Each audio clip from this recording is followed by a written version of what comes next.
vamos a iniciar, ya ellos saben cuál es la dinámica, los he saludado a casi todos por acá también en Instagram para dar inicio a la masterclass del día de hoy. Mientras tú vas compartiendo pantalla, yo voy colocándoles el audio a estos chicos en la sala de Instagram.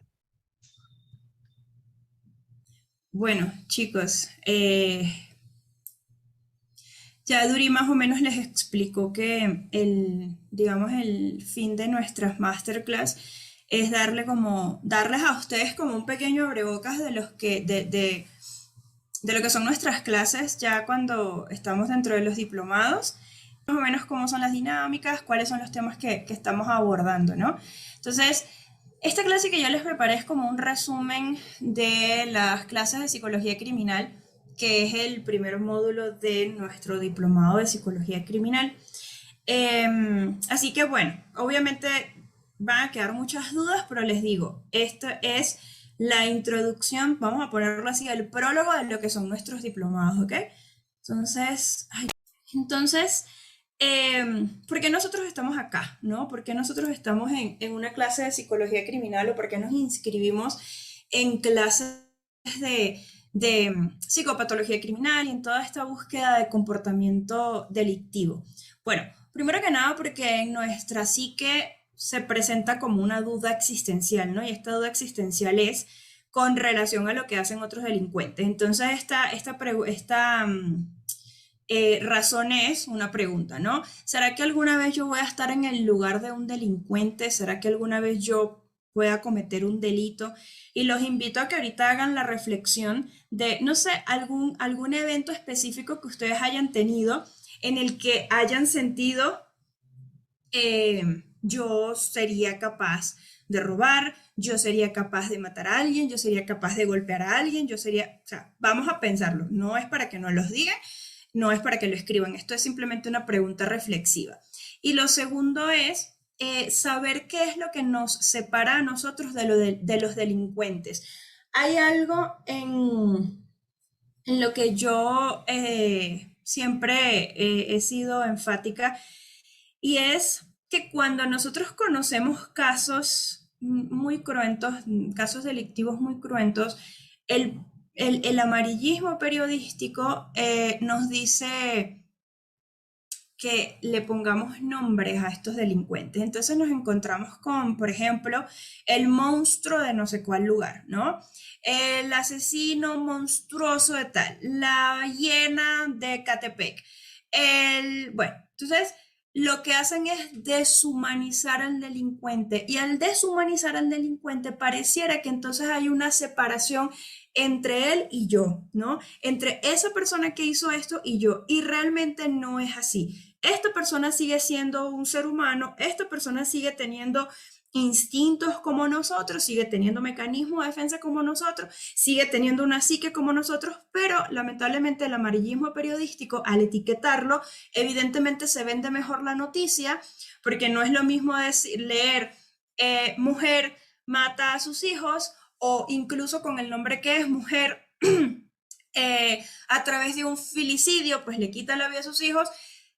Eso no vende, ¿verdad? En comparación a decir la hiena de Catepec mata a sus hijos, se los come, evidentemente eso vende más.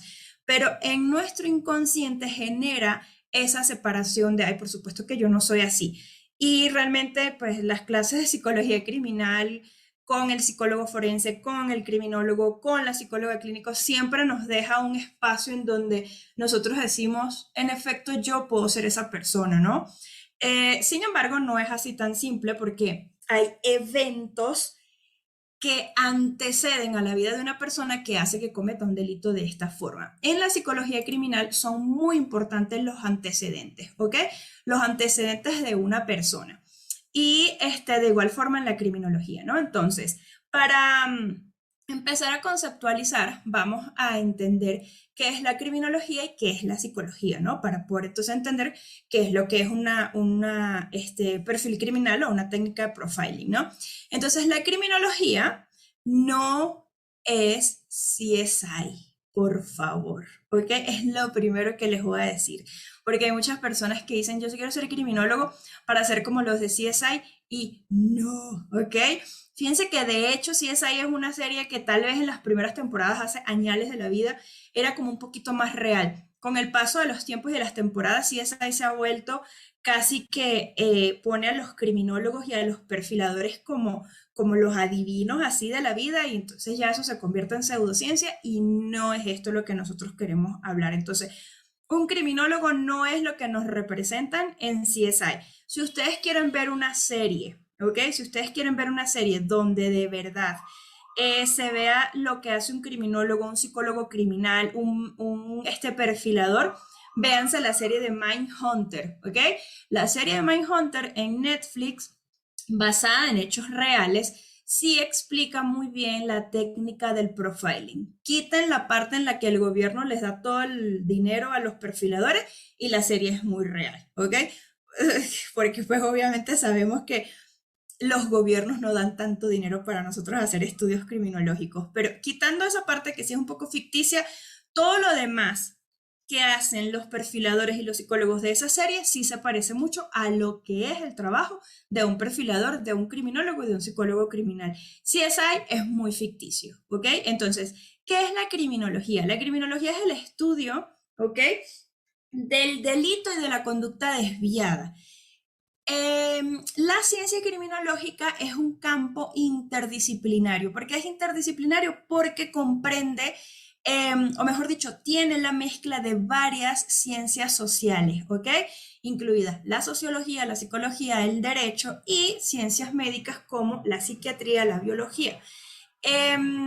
Por ser interdisciplinaria, entonces, el criminólogo tiene la capacidad de trabajar en diferentes ámbitos, no solamente en el ámbito penitenciario, ¿ok? Entonces, repito, la criminología hace un estudio, muchas veces incluso comparado, acerca del delito y de la conducta desviada, ¿ok? Es multidisciplinario porque comprende y abarca el estudio de otras disciplinas dentro de las ciencias sociales, ¿no? Entonces, el objeto de estudio de la criminología sería la conducta desviada, netamente, ¿ok?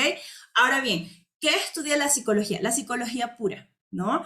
Es una ciencia, lo sabemos, que tiene por objetivo el estudio y la comprensión del análisis cognitivo del cerebro, ¿ok? Y también estudia la conducta de los seres humanos. Entonces, digamos que el arte, ¿no?, de ser psicólogo comprende diferentes estudios, ¿no? Cuando lo llevamos al ámbito criminal, entonces lo reducimos un poquito más. La psicología criminal viene a estudiar las aptitudes, los procesos mentales y la motivación consciente e inconsciente del criminal y del crimen, ¿ok? Hace un estudio primero del individuo y después de los grupos sociales para llevar este conocimiento al grupo de los antisociales. Cuando hablo acá de motivación consciente e inconsciente, quiero hacer un alto porque muchas personas creen que pues alguien se despierta un día y va y mata, ¿no? No, es que quién sabe, se volvió loco, ¿no? Mató a toda la familia. No, esta persona no, a no ser que tenga un brote psicótico, y esto no se los voy a hablar ahorita porque esto lo hablamos nosotros en nuestras clases de psicopatología criminal, a no ser que tenga un brote psicótico, la persona no se despierta un día y dice voy a matar por ejemplo, estos ataques en masa que han ocurrido en Estados Unidos. No se despierta el joven un día y dice voy a buscar un montón de armas para asesinar a mis compañeros de estudio. No, esto parte entonces de motivaciones que han estado allí. ¿Qué es lo que nosotros hacemos? Nosotros tratamos de buscarle una explicación, pero ojo acá, no para justificar, porque en muchas clases hay muchos estudiantes que de repente son de derecho o de repente son de ciencias forenses y dicen lo que pasa es que los psicólogos y los criminólogos buscan justificar las conductas de los delincuentes. No se justifica, ningún delito es justificable, ¿ok? Ni siquiera por hambre, ningún delito es justificable, pero lo que tenemos que hacer es buscar cuáles son las razones que hicieron que esta persona cometiera el delito, porque nosotros somos personas pensantes cuyos actos son motivados y algunas de estas motivaciones son inconscientes, es decir, la persona ni siquiera sabe por qué pasó o por qué se le detonó la conducta criminal, ¿no? Les expongo un caso. Hace mucho tiempo en Venezuela, bueno, yo soy venezolana, ¿no? Ahorita vivo en la Ciudad de México, pero soy venezolana. Y mi trabajo penitenciario ha sido dentro de las cárceles de Venezuela. Hace mucho tiempo había un delincuente en Venezuela, uno de los pocos que en algún momento mencionaron allá que podía ser un delincuente serial. Son muy pocos los delincuentes seriales que ha tenido Venezuela. Gracias a Dios, ¿no?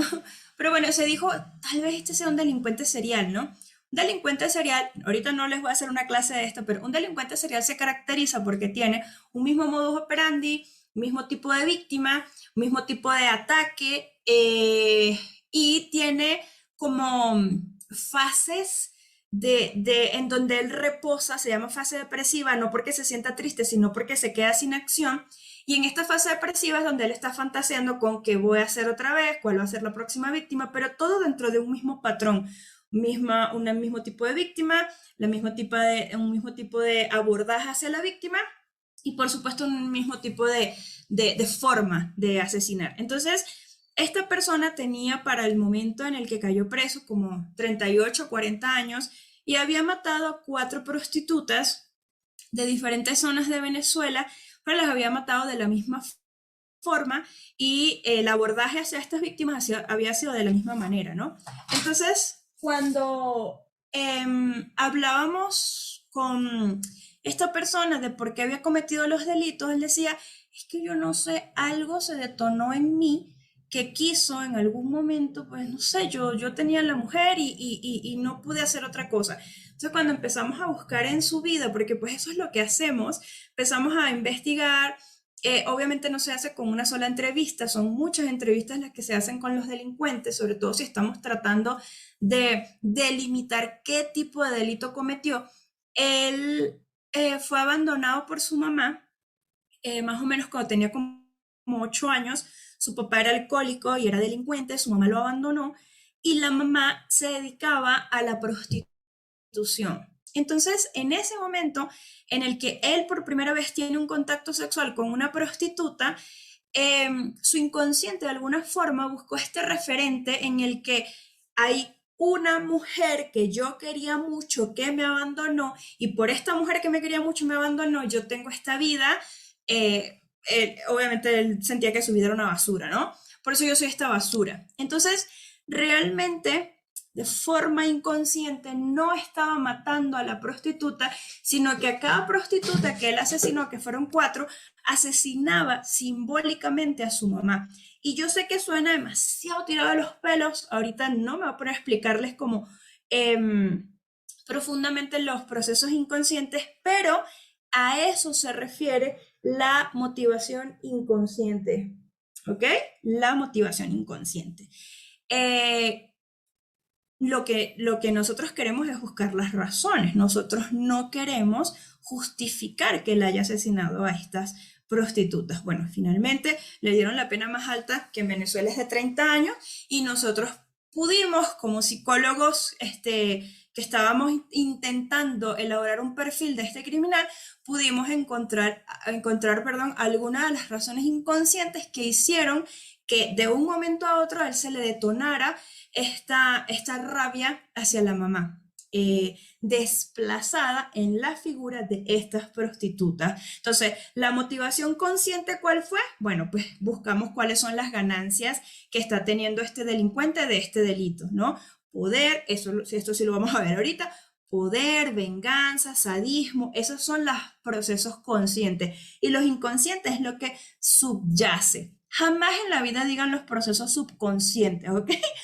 Porque eso no existe. Existen los procesos inconscientes que están por debajo de lo que yo no puedo ver, ¿ok? Esto me supera, esto yo no lo puedo ver. Entonces, nuestro trabajo como psicólogos criminales, como criminólogos, como psicólogos penitenciarios, que estamos frente a un delincuente, es tratar de ver ese trazo que hizo que esta persona, después de llevar una vida relativamente tranquila, se convirtiera en un delincuente serial, ¿no? Finalmente en Venezuela decidieron no ponerle el adjetivo de homicida serial, simplemente pues lo acusaron de homicidio y le dieron la pena más alta, repito, es de 30 años en Venezuela. ¿Cuáles son las premisas criminales que nosotros nos hacemos dentro del conocimiento del comportamiento violento? Bueno, la primera es, ¿qué será lo que induce al sujeto a delinquir? ¿Ok? ¿Qué?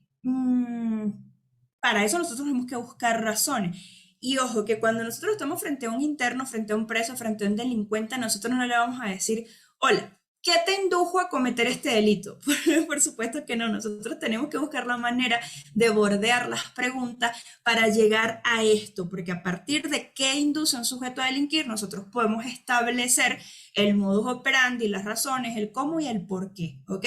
¿Qué significado tiene para él esta conducta? Bueno, es que yo venía del barrio y si yo no hacía esto, pues me iban a acusar de que yo era una niña y yo no soy ninguna niña y a mí me respetan, entonces esto es poder.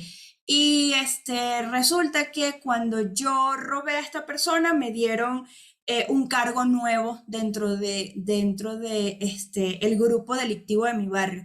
Ok, entonces es afiliación y poder. Y así nosotros vamos buscando, ¿ok? Pero para esto nosotros tenemos que hablar con el delincuente, o sea, hay que hablar con el delincuente, más que sentarnos con una hoja que tenga 80 preguntas y con eso, ¿cómo te sentiste? Y tú sentías algo por esa persona y tú te arrepientes y tú consumiste drogas. Esto no son el tipo de preguntas porque el delincuente simplemente va a encontrar un lugar muy cómodo para responderte y definitivamente nosotros como profesionales no nos va a decir nada este tipo de respuesta, ¿ok? Entonces, para ello sí tenemos que establecer un diálogo.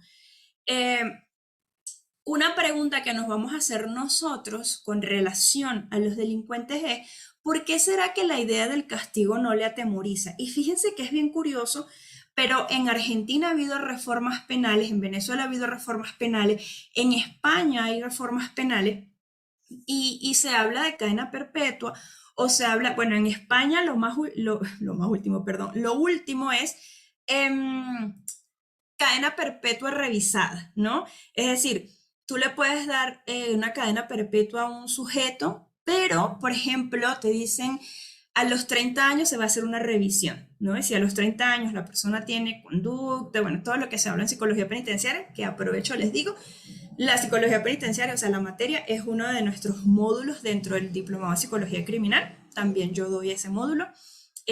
Así que si les caigo mal ahorita, les aviso que en el en el diplomado de psicología criminal doy 4 materias. Así que bueno, son varias, pues yo doy 3 y 4. A veces doy 4. Entonces, si les caigo mal, muchachos, ustedes busquen en su interior cómo me puede caer bien esta mujer, porque nos vamos a ver mucho en el diplomado. Entonces, eh, cuando nosotros nos podemos hacer esta pregunta, ¿por qué la idea del castigo no le atemoriza?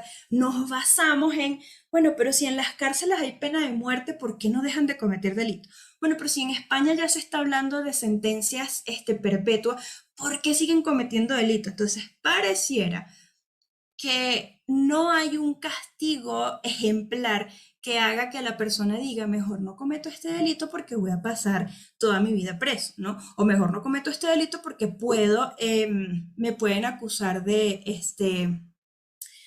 con pena de muerte, ¿no? O sea, no hay esta idea. Entonces, eso es una pregunta que nos vamos a hacer nosotros y que nos vamos a responder en la medida, repito, que tengamos un diálogo bien estructurado con este delincuente que tengamos enfrente. Esta pregunta va más del tipo de la psicopatología. ¿Está consciente del daño que causa? Repito, no le vamos a decir, mire, tú estás consciente de que arruinaste una vida familiar, porque te va a decir, sí, claro, yo estoy muy arrepentido, porque el delincuente siempre va a decir lo que quiere, lo que nosotros queremos escuchar, porque él quiere que le rebajen la sentencia o salir antes de cárcel. Entonces, cuando nosotros estamos acá haciendo esta pregunta, lo que buscamos es, ¿cómo te sentiste? ¿No?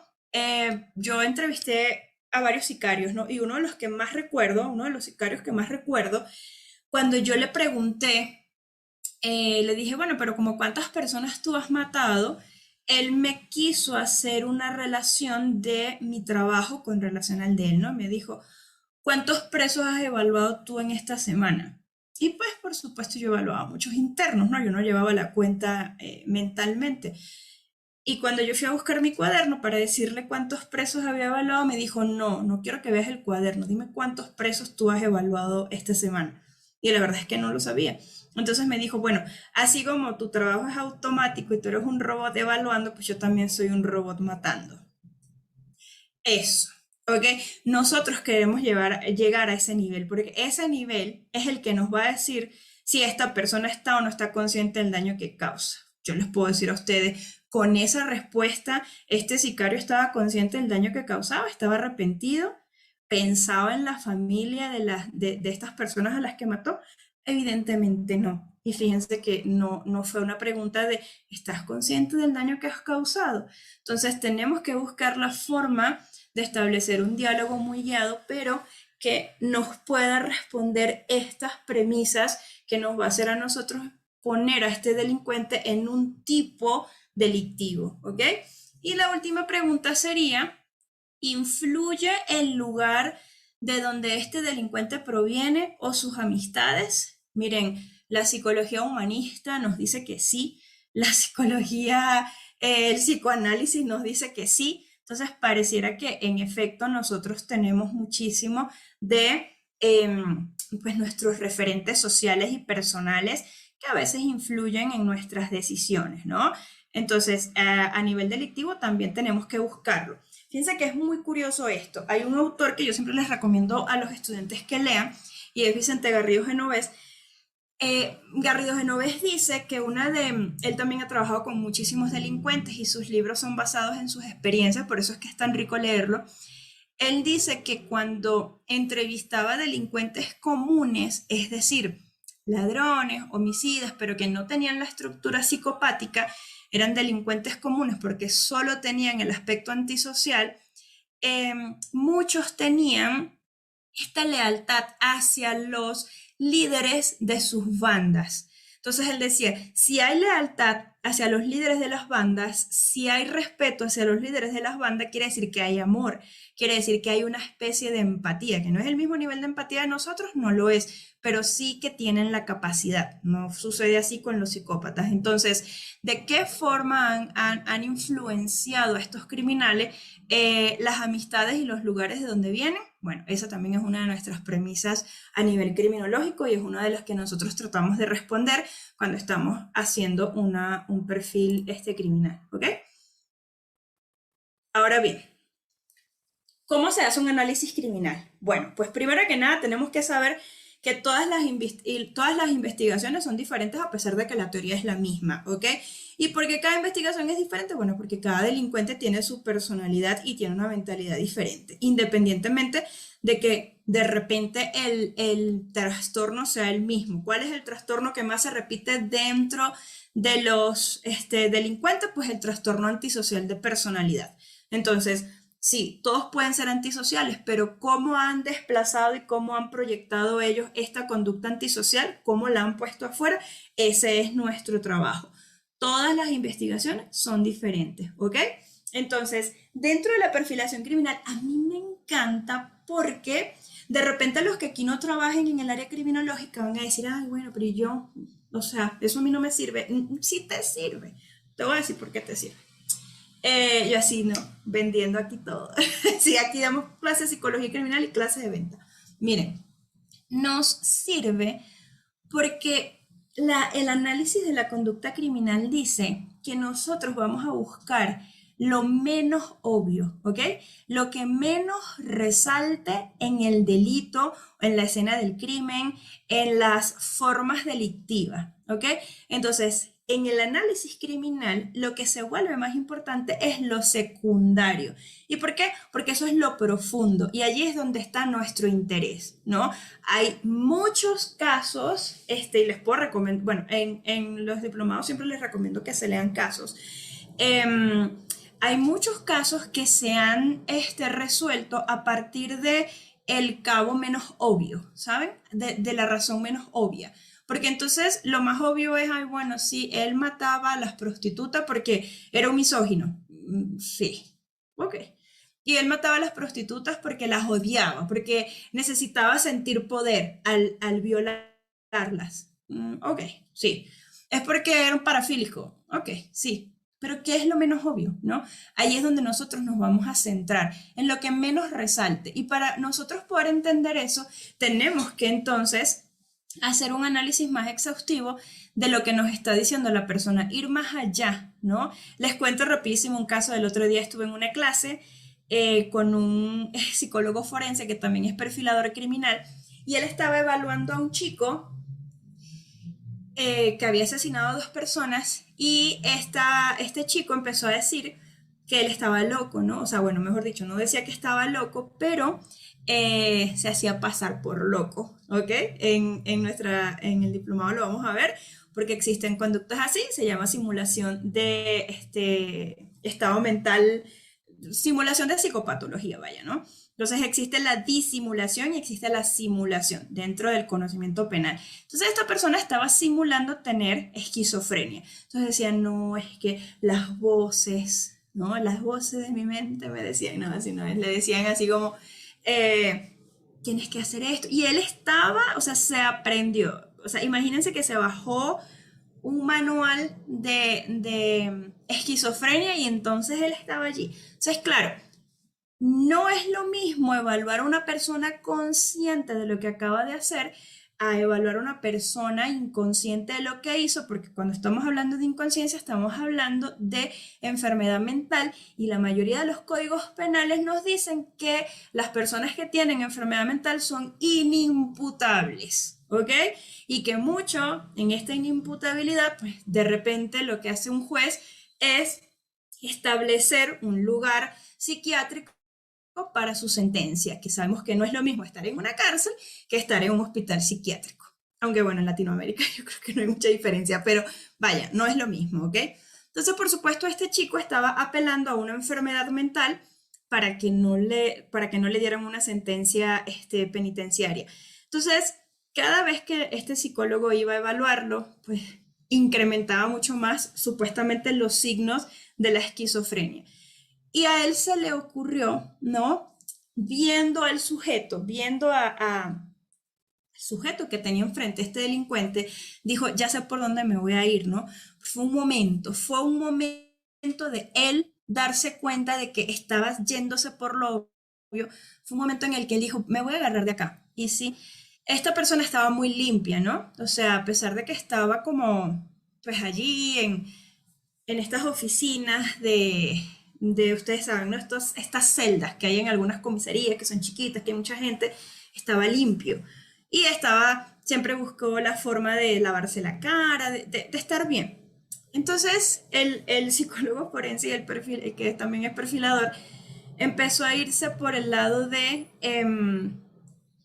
lo cochino, ¿no? De lo pueril, me imagino que tú no te has bañado, ¿no? Porque pues los esquizofrénicos, no, él empezó, ¿te bañaste? ¿Comiste? ¿Te cepillaste? Sí, claro, sí. Y entonces dijo, qué raro, tú debes tener otro tipo de esquizofrenia porque los esquizofrénicos todos son cochinos. Y la mayoría de los esquizofrénicos se comen sus heces fecales. ¿Tú has escuchado eso? Y entonces, dime cuándo fue la última vez que tú te comiste tus heces. Y esta persona se sorprendió mucho y el perfilador criminal le dijo, pues sí, es que todos se comen sus heces, esos sí son los que están locos. Y bueno, por ahí se fue manipulando muchísimo la información de este detenido y finalmente el detenido flaqueó. ¿Por qué?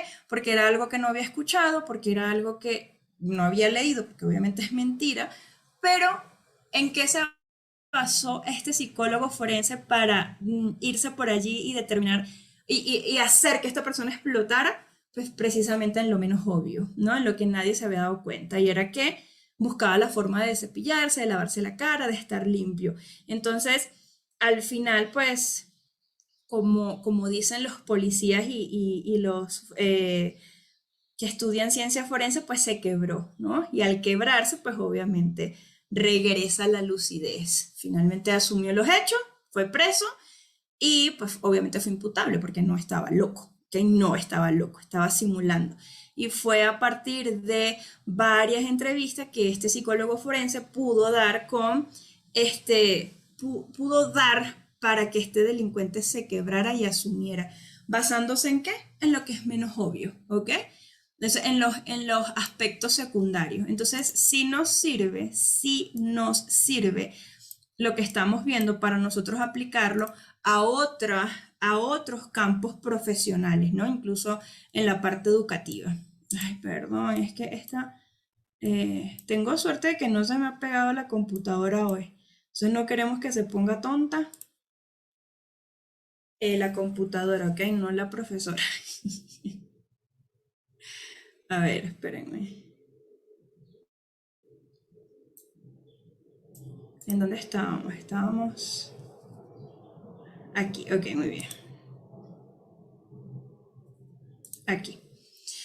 Ahora bien, vamos a dar rapidísimo, les voy a explicar un enfoque social, porque pues no solamente somos personas de enfoque científico, también somos personas que nos tenemos que enfocar en lo social porque formamos parte de una sociedad. Hay un autor que yo les recomiendo leer muchísimo, que es un psicólogo social que ha trabajado con esta parte delictiva, pero la parte delictiva que nos relaciona más a nosotros, es decir, los que nunca han sido delincuentes y casualmente se convierten en delincuentes. Bueno, Philip Zimbardo tiene un libro, se llama El efecto Lucifer, y en el efecto Lucifer hace un estudio completo de las personas que como nosotros de repente están bien, pero, no sé, algo pasa que cometen un delito. Entonces, para hacerles un súper resumen del resumen, él nos dice que primero tenemos que comprender la vulnerabilidad humana, ¿ok? Saber que todos nosotros somos vulnerables es simplemente comprenderlo, para que después de la comprensión podamos reconocer estas flaquezas comunes a lo que él llama fuerzas situacionales, ¿ok? Y obviamente les traje un ejemplo de estas fuerzas situacionales que hacen que una persona en un evento específico se convierta en un delincuente, ¿no? Entonces, estas fuerzas situacionales es el primer paso para apuntalar la capacidad de resistirse a las influencias perjudiciales. Sí, esto no está bien, pero no puedo decir que no, no puedo decir que no. Y les traigo un ejemplo bien puntual sobre eso. Entonces, este enfoque para Philip Zimbardo se llama enfoque situacionista, ¿ok? Y nos dice, bueno, debería alentarnos a adoptar una profunda postura de humildad al intentar entender estos actos de maldad que muchas veces a nuestra psique son inconcebibles o son impensables, ¿ok? Como por ejemplo el vandalismo y la tortura. Un ejemplo de ello, y es un ejemplo al que él le dedica muchísimo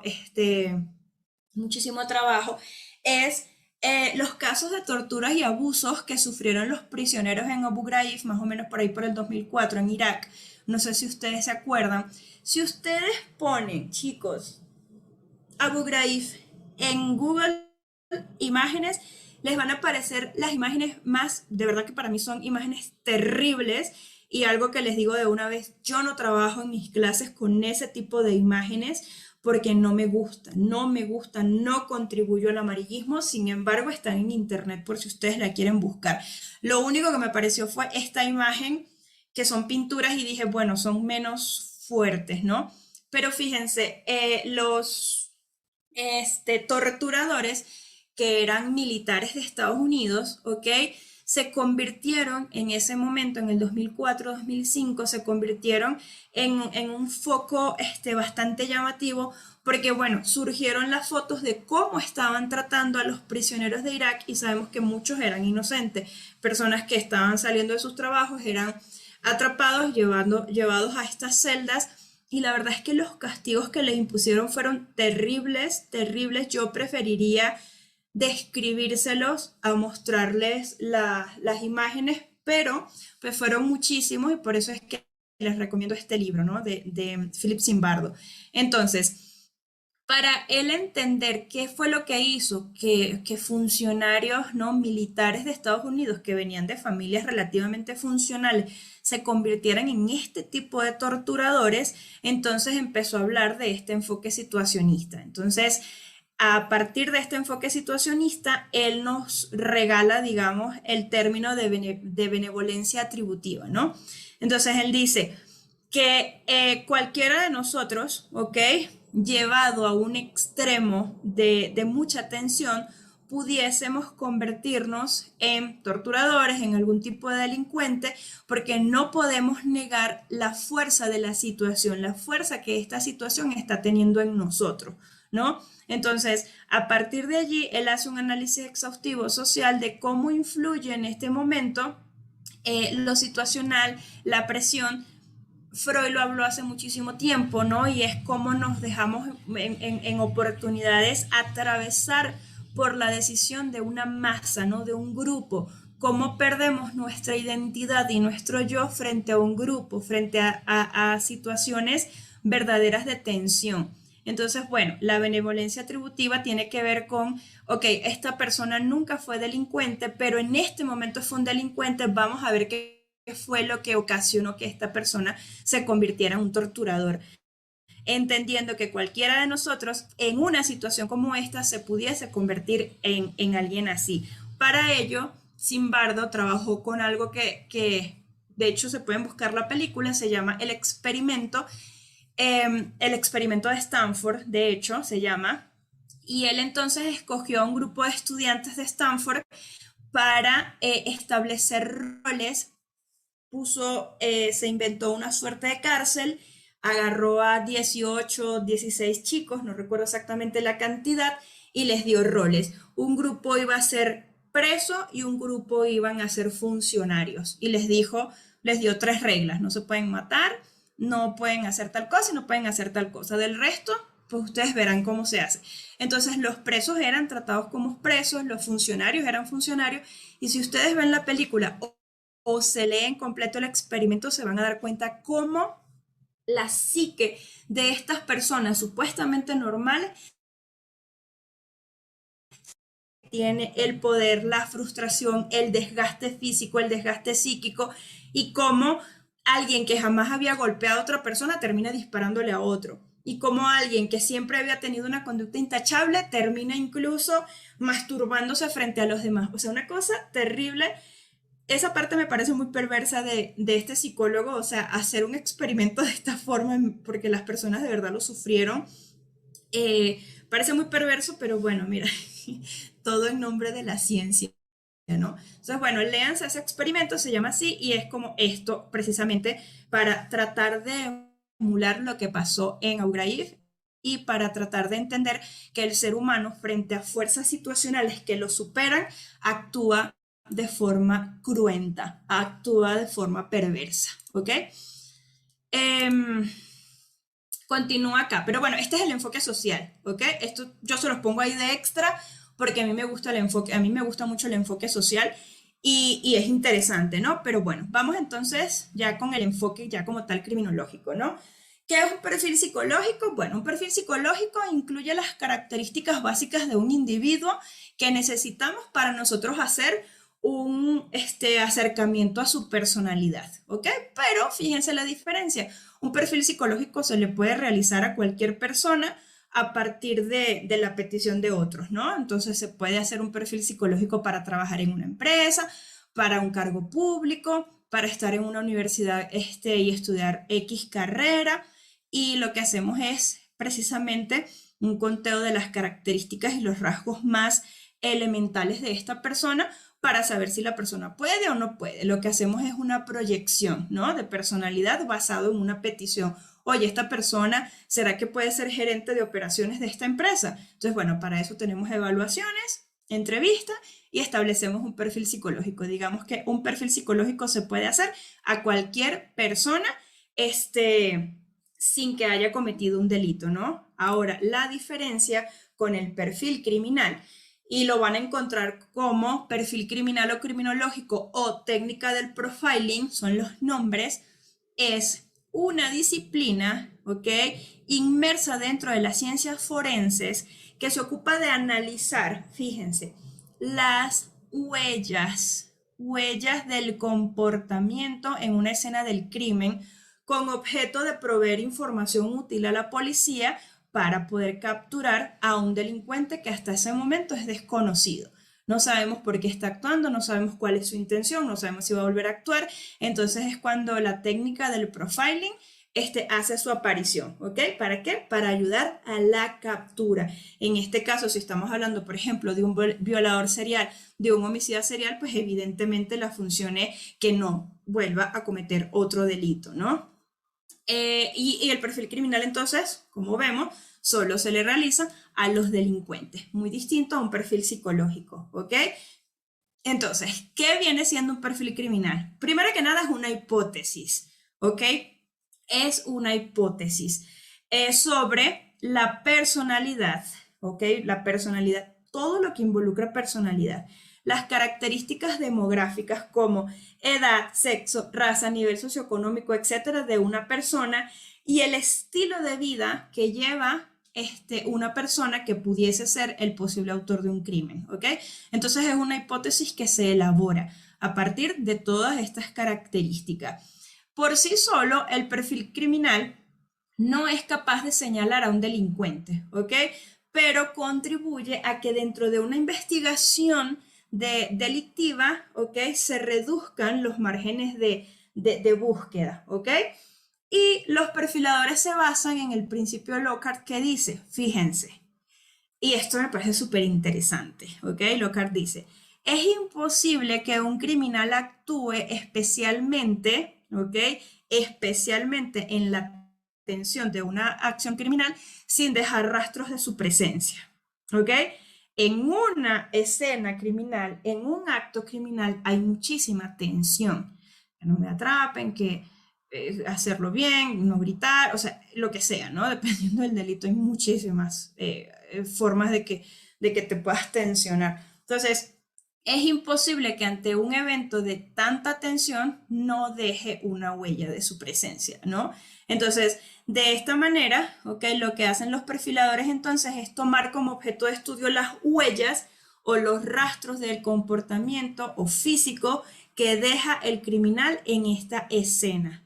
Hay, por ejemplo, muchos criminales, y eso lo vamos a ver ya como tal en nuestra clase de psicología criminal, que se quedan con partes de la víctima, ¿no?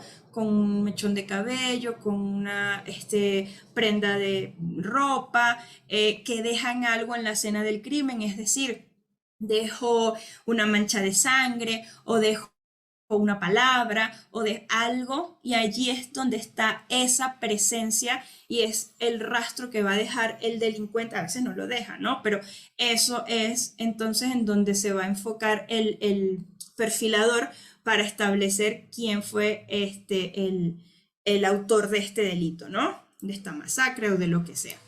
¿Cuáles son los tipos de técnicas que existen, ¿no?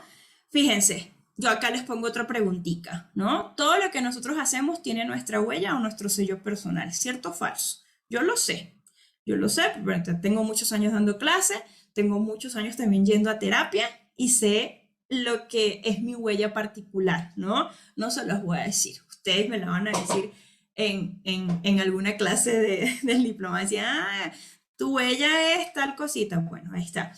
Entonces, les pregunto, ¿qué será lo que ustedes repiten, ¿no? En sus contextos diarios que hacen que las personas tengan un concepto particular de cada uno de ustedes? Ah, lo que pasa es que Duri se caracteriza por, eh, por reírse cuando está frente a las cámaras, ¿no? Entonces se ríe y ve para la cámara derecha y para ella le pone como sabor y quiere como, ok, esa es su huella, ¿por qué? Porque no solamente lo hace en las clases de psicología criminal, también las hace en las clases de, no sé, psicología infantil, o lo hace en su universidad, o lo hace con su mamá, o lo hace con sus hijas, ¿no? Esa es su huella.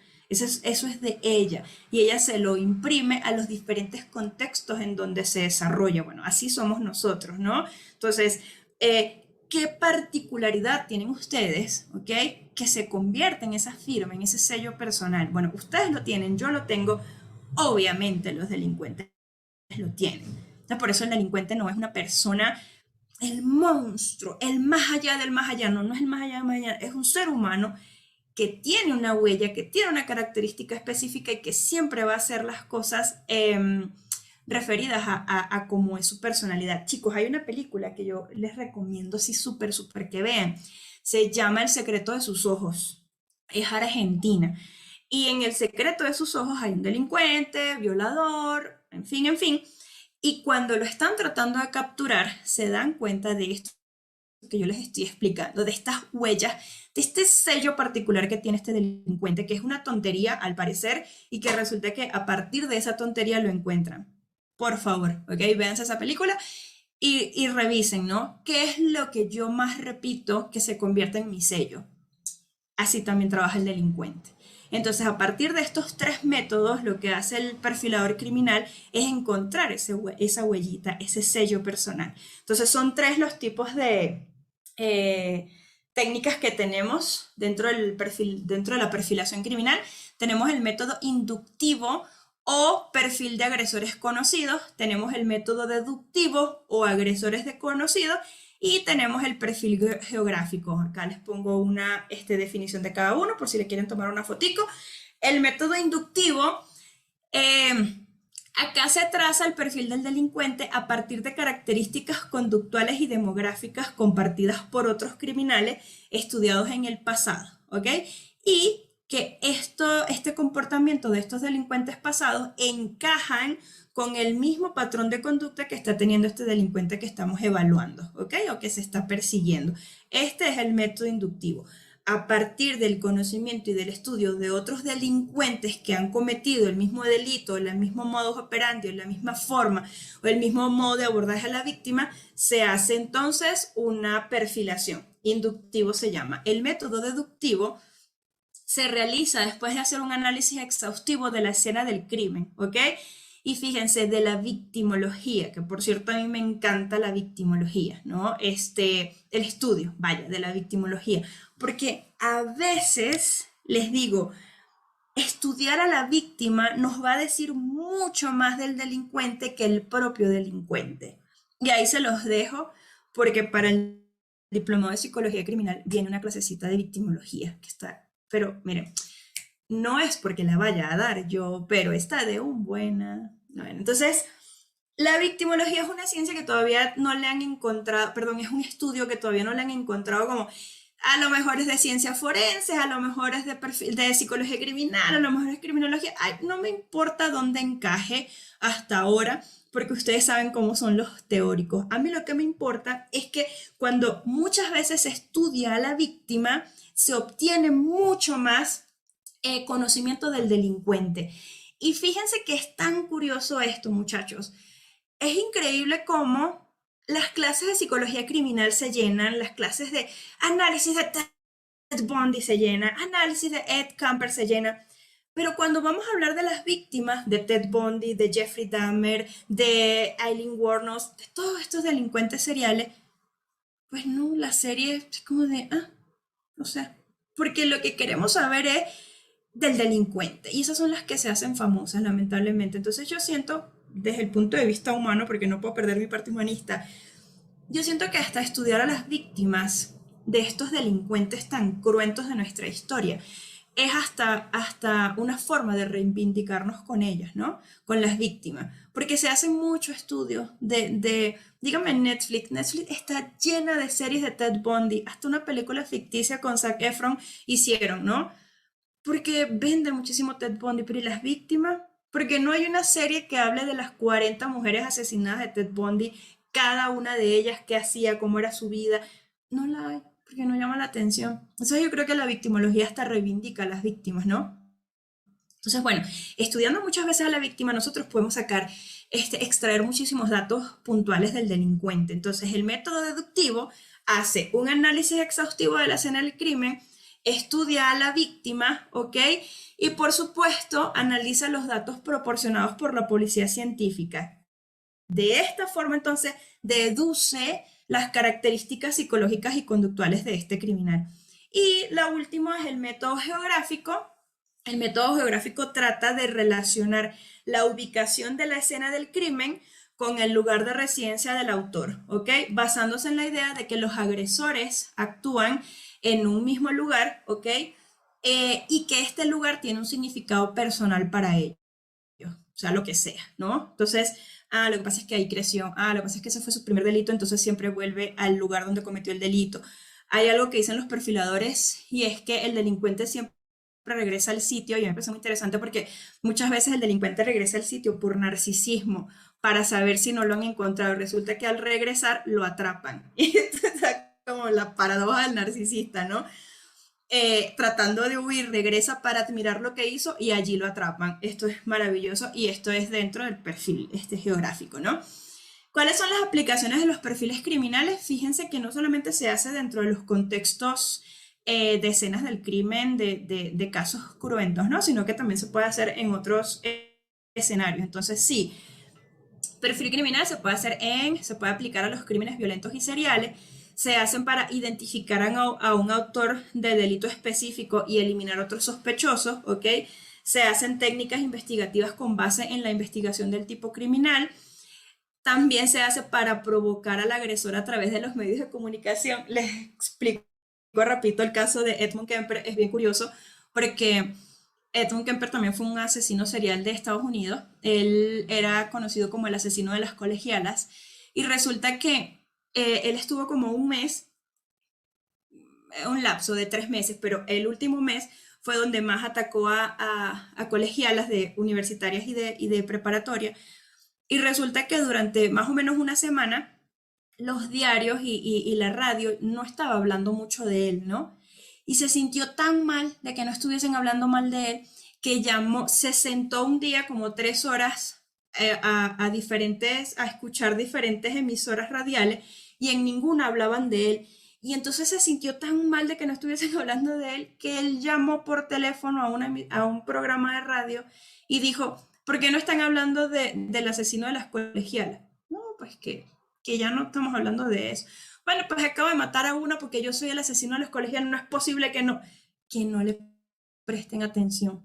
Entonces se usó la técnica de ignorarlo para generar esta lucha narcisista que tienen muchos delincuentes y ¿por qué no están hablando de mí? En Edmund Kemper funcionó, si quieren se leen la historia de él, funcionó y así es como lo atrapan. ¿Por qué? Porque él mismo, provocado por la indiferencia de los medios, llamó y dijo, ¿cómo no van a prestar atención a un tipo que anda asesinando a chiquillas? Y ese soy yo. Bueno, eso para que vean un poquito también cómo se usa, ¿no? En esa parte. Se puede dar para la preparación hacia interrogatorios, la justificación de solicitud con otras pruebas, por supuesto en el ámbito corporativo a nivel bancario, cuando trabajamos bueno, cuando se trabaja, yo nunca he trabajado con esa área, cuando se trabaja con el área de blanqueo de dinero, legitimación de capitales, en fin. Ahora bien, vámonos al acto criminal. Ya tenemos entonces cuáles son los métodos, ya vamos a terminar nuestra clase, chicos. Vámonos con el acto criminal en sí. Hay 2 elementos que se van a tomar en cuenta y estos elementos, por supuesto, tienen cada uno acciones específicas. Entonces, primero tenemos en un delincuente el modus operandi. Esto es dentro del profiling, ¿ok? El modus operandi. ¿Qué es lo que se va a evaluar dentro del modus operandi? Ok, la evidencia conductual de todo, ¿ok? Que dejó la persona, dónde lo dejó, la víctima, ¿ok? Vamos a estudiar el método de aproximación que tuvo este delincuente a la víctima, si fue por engaño, si fue por sorpresa. Vamos a estudiar el momento del día elegido para actuar, ¿ok? Se va a estudiar las zonas seleccionadas por este delincuente para abordar y atacar a la víctima. Se va a analizar el tipo de arma utilizada y la fuerza necesaria para controlar a la víctima. Fíjense, esto es modus operandi, ¿ok? Se va a analizar cómo accedió este sujeto a la escena del crimen y cómo abandonó la escena del crimen, ¿ok? Y vamos a analizar cuáles son las conductas de precaución que hasta ese momento ha tenido el delincuente. Las conductas de precaución son todas las conductas que él realiza para que no lo atrapen, ¿ok? En el modus operandi, nos dice Garrido, tenemos el cómo del delito, cómo fue. Pero ahora viene el porqué del delito. El porqué del delito se habla de la firma del delincuente, ¿no? Es mucho más referido a este delincuente. Entonces estudiamos la motivación. Como les expliqué hace ratico, la motivación consciente, la motivación inconsciente. Se van a estudiar los rituales o conductas que revelen las fantasías del delincuente. ¿Ok? Rituales, como les expliqué ahorita, quedarse con alguna prenda de la víctima. Yo les narraba a un grupo anterior en el diplomado que había un caso, hubo un caso pues que traté y esta persona se quedaba con el vello púbico de las víctimas. Es decir, las afeitaba, ¿ok? Afeitaba a las personas, a las mujeres que atacaba y se quedaba con el vello púbico de las víctimas. Esto es un ritual que no se presenta en todos los delincuentes. Este era el ritual que se presentaba en él. Entonces, este ritual pues nos acerca a algún tipo de fantasía de esta persona. Ok, esto es una firma particular de este delincuente, ¿ok? Se los pongo de ejemplo para que vean que existen cosas que uno dice, ¿what? Se escapan de nuestra comprensión. Eso cuando yo me enteré, o sea, cuando me contó eso, dije, ¿qué? O sea, como, ¿what? Sí, eso es esta firma particular de este delincuente y nos va a revelar muchísimo las fantasías que tenga. Actos como seleccionar una determinada víctima, ¿ok? Y el diálogo que estableció con ella para su captura. Y fíjense que en la firma del delincuente, si en el modus operandi nos dicen eh, las acciones necesarias para controlar a la víctima, en la firma del delincuente nos dice las acciones violentas no necesarias para controlar a la víctima. Es decir, cuando ya tienes neutralizada a la víctima o incluso cuando la víctima ya ha fallecido y aún así sigues implementando fuerza. Hay otro caso, les pongo un ejemplo. Me parece lamentable que tengamos tantos ejemplos basados en hechos reales, pero bueno. Hay un caso de un chico también en Venezuela que después de asesinar a la joven que asesinó, este chico tenía 18 años, asesinó a una joven de 16, después de haberla asesinado, eh, se masturbó encima de ella, ¿no? Entonces es como acciones violentas no necesarias para controlar a la víctima. Ya la víctima estaba neutralizada, ya estaba muriéndose y se masturba sobre ella, ¿no? Es igual a las personas que se hacen pipí encima de la víctima, que una vez que ya están neutralizadas la patean, los golpean, eso. A eso se refiere, acciones violentas no necesarias, ¿ok? Las mutilaciones que muchas veces se dan para que se lean un casito sobre mutilaciones pero súper rarísimas. Léanse el caso de Jeffrey Dahmer o el carnicero de Milwaukee, terrible lo que él le hacía a sus víctimas una vez que ya las había matado, ¿no? Es una cosa terrible.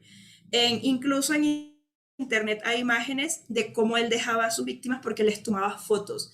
Y bueno, en internet se cuela todo, ahí lo pueden ver. Les digo, yo les puedo dar la fuente, jamás voy a mostrarle una foto de ese tipo. Las formas de dejar un cadáver, los actos post-mortem realizados en el cadáver, ¿no? Eso nos va a decir mucho también del delincuente. En este caso, siguiendo con Jeffrey Dahmer, el carnicero de Milwaukee, él era psicótico y él decía, él les extraía el cerebro a sus víctimas porque él quería convertirlos en zombies. Bueno, es una cosa bastante. Si ustedes se leen la vida del carnicero de Milwaukee, creo que se van a sorprender bastante de cómo es posible que una mente humana llegue a esto. Bueno, él fue diagnosticado con psicosis, ¿no? Y llevarse recuerdos o trofeos de la escena del crimen son ejemplos característicos de la firma, ¿ok? De llevarse trofeos como, por ejemplo, el teléfono de las víctimas, la identidad, la cartera, la identidad, no, el documento de identidad, ¿no? La cartera, un mechón de cabello, una prenda íntima, etc. Entonces, en la firma del delincuente que tenemos, el por qué. Entonces, en el modus tenemos el cómo, en la firma tenemos el por qué, ¿ok? Y claro, ahí está muy resumido, pero evidentemente para hacer un análisis criminológico necesitas de regresar muchísimas veces a la escena del crimen o a las fotos para tú establecer el por qué y el cómo, ¿no? Finalmente, lo que nosotros queremos buscar es qué significado tiene la conducta para este criminal. Entonces, ¿a qué nos lleva a analizar la firma del delincuente más el modus operandi? Bueno, las razones por las cuales una persona comete delito, nos dice Garrido, pueden ser a nivel personal venganza, ira, sadismo o por sexo, ¿ok? Y a nivel social, por lucro o por tratar de mostrar lealtad a alguien. En el caso de cómplices, generalmente mujeres de asesinos, ¿ok? Entonces, 4 son las razones que nos dice Garrido que hacen que una persona cometa un delito. Venganza, ira, sadismo o sexo, ¿ok? Y en el caso de lo social, lucro o mostrar lealtad a alguien, ¿no? El control, la necesidad de dominar, de ser alguien diferente, mucho más poderoso, de querer trascender a una vida convencional, ¿ok? Y todo esto se lleva a cabo cuando estamos analizando homicidios seriales y violación. Y fíjense que es bien curioso, pero en los violadores, sean pedófilos o no sean pedófilos, no los excita el acto sexual, no los excita la penetración como tal, lo que los excita es el poder que están teniendo en ese momento ante su víctima, ¿ok? Entonces, fíjense que pues eso se llama sadismo, ¿no? Y es una parafilia. Entonces, muchas veces las personas dicen, pero ¿por qué? Es que le gustaba a la chica y entonces no. Aquí la estimulación sexual se da en esta implementación de poder que le doy yo a esta mujer o este hombre al que estoy abusando, me está generando esta sensación de poder que no me genera otra cosa y por eso el violador serial vuelve y vuelve a siempre cometer lo mismo, ¿no? Ahora bien, todos nosotros decimos, ay X, yo sería incapaz de cometer un delito, a mí no me metas en ese paquete. Ok, bien. Les traigo aquí rapidísimo uno de los extractos de uno de los funcionarios, de uno de los guardias de Estados Unidos que participó en estas torturas de Abu Ghraib, ¿no? Fíjense lo que él decía después de que regresó a Estados Unidos, ¿no? Y después de que las fotos le dieron la vuelta al mundo. Decía, me odiaba, él dijo en esta entrevista, ¿no? Me odiaba a mí mismo por los abusos cometidos en Abu Ghraib, ¿no? Las confesiones de un soldado estadounidense que trabajó en esta polémica prisión. Su nombre es Eremi Sivitz, ¿no? Entonces él, es una entrevista muy, muy larga, ¿no? Pero yo les traté de poner extractos. Él decía que la primera vez que hizo algo como fuera de lo que debía hacer, ¿no? De implementar otro tipo de fuerza, fue, digamos, la referencia de lo que estaban diciendo todos, ¿no? Entonces él dice, todo el mundo empezó a decir, bueno, pero ¿por qué no hicieron esto? Bueno, pero ¿por qué hicieron lo otro? ¿No? Y entonces él dice, es algo que pasa y pierdes la noción del tiempo y parece como si estuvieras en un túnel del tiempo, ¿no? Entonces, es incluso hasta una disociación y nosotros como seres humanos tenemos mecanismos de defensa y dentro de estos mecanismos de defensa existe uno que se llama disociación o existe uno que se llama escisión. Es decir, es como si lo está haciendo alguien que no soy yo, ¿no? Y por supuesto, si lo está haciendo alguien que no soy yo, pero lo hace a través de mí, entonces no soy yo. Yo sé que suena muy confuso, pero es más o menos lo que hace una persona cuando se disocia, ¿no? Más o menos este chico, digo, hay varias entrevistas, pero la que él dice es que parecía que no era yo. Entonces, las imágenes dieron la vuelta al mundo y a cada imagen, ustedes saben, pusieron un nombre, ¿no? El torturador de la capucha fue uno. Y el torturador de la capucha, también la entrevista de él está en internet. Búsquenlo y se lo leen, ¿no? O se compran el libro El efecto Lucifer, ¿no? Entonces, él dijo, esto que ocurrió en Abu Ghraib rompió nuestras psiques. Entonces este joven, luego de estar preso en Kuwait, Alemania y Carolina del Norte, regresó a Pensilvania y dijo, durante mucho tiempo fui una persona desagradable debido a que tenía mucho odio dentro de mí y dirigido contra mí mismo. Mi actitud es, sí, ese era yo, pero eso no es lo que soy ahora, porque ahora soy una persona distinta. Y yo les pongo acá como la reivindicación existe. Pareciera que sí, sobre todo en casos de personas que desde los antecedentes nunca han sido delincuentes, ¿no? Él apunta a que lo que ocurrió en la prisión de Abu Ghraib fue algo horrible, ¿no? Pero creo que la gente, los participantes, aprendieron un poco, ¿no? Sivitz ha hallado una suerte de redención en su trabajo como consejero y ha sido capaz de seguir adelante con su vida. Obviamente está vivo, obviamente la entrevista se la hacen después de todo lo que ocurrió y en la entrevista también nos dan los antecedentes de vida de Sirts. Y uno dice, pues sí, una persona como cualquiera de nosotros, ¿no? Si ustedes ven la foto, ustedes dicen, pues no, eso es un nefasto, un perverso, es un... Aquí es donde entonces cabe esta pregunta, ¿no? ¿Estaríamos nosotros alguna vez en ese lugar? Ahora bien, no es una pregunta retórica, no es una pregunta tampoco para que cada uno de nosotros diga sí o no y empecemos a apuntar lo que es normal y lo que es anormal. Hay una pregunta también objetiva, ¿no? ¿Por qué? Porque objetivamente nosotros tenemos, el ser humano tiene no solamente mecanismos de defensa que nos hacen de repente soportar una situación negativa, conflictiva o dolorosa, también tenemos mecanismos inhibitorios. Y muchas veces, a partir de esos mecanismos inhibitorios, somos capaces de, ante un evento de repente que nos sobrepasa, un evento negativo que nos sobrepasa, podemos decir, no, ya, un momentico, déjame pensarlo mejor. Entonces, son tres los mecanismos que hacen que una persona cometa o no cometa un delito. El primero se llama violencia excesiva de los mecanismos instintivos emocionales primitivos. Es decir, nosotros tenemos mecanismos instintivos. Cuando hay una violencia excesiva de esto, entonces yo, a ver, déjenme ponerme aquí, voy a poner acá. Ok. Este es el evento, ok, este es el evento, este es el mecanismo, ok, y este soy yo. El mecanismo está acá para detenernos, ¿no? Bueno, mejor vamos a ponerlo así. El mecanismo está acá para detenernos, para frenarnos. Y entonces nosotros decir, bueno, no, ¿sabes qué?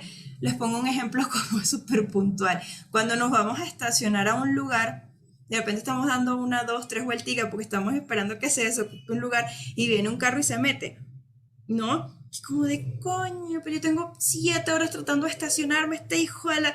Y vas y le petes una patada al carro porque tú no tienes... Ok.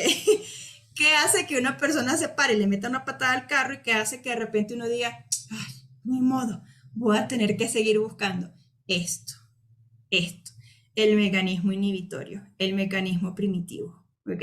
Cuando no hay esto, cuando no hay ese mecanismo primitivo, está la violencia del instinto frente a la acción.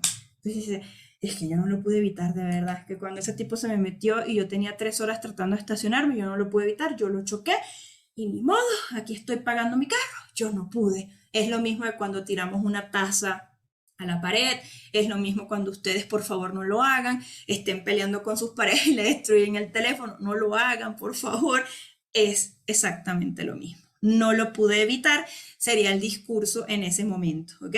No pude evitarlo. El segundo mecanismo entonces es una debilidad excesiva de los mecanismos inhibitorios, ¿ok? Que aseguran la condición refleja negativa de aquellos. Debilidad excesiva es, pues no tengo, ¿ok? No tengo ni siquiera el análisis de la situación.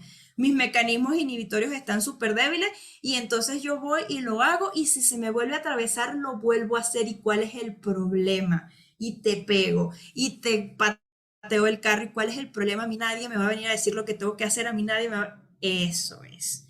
En este caso hay una total identificación del sujeto con su tendencia delictógena. El discurso es, sí lo volvería a hacer y me sabe a queso lo que tú me digas y los 15 años que me metas, a mí no me importa. Eso, así tal cual. Poquito se parece al antisocial común, ¿no? Y luego viene la coincidencia de ambos factores, es decir, del que dice no lo pude evitar, más el que dice volvería a hacerlo. Y aquí no hay conciencia de culpa y entonces la persona nos dice, ¿y por qué está mal lo que yo hice?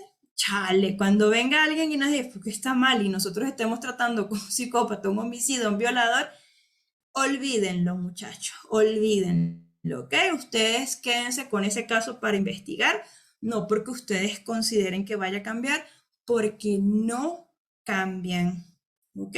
No cambian.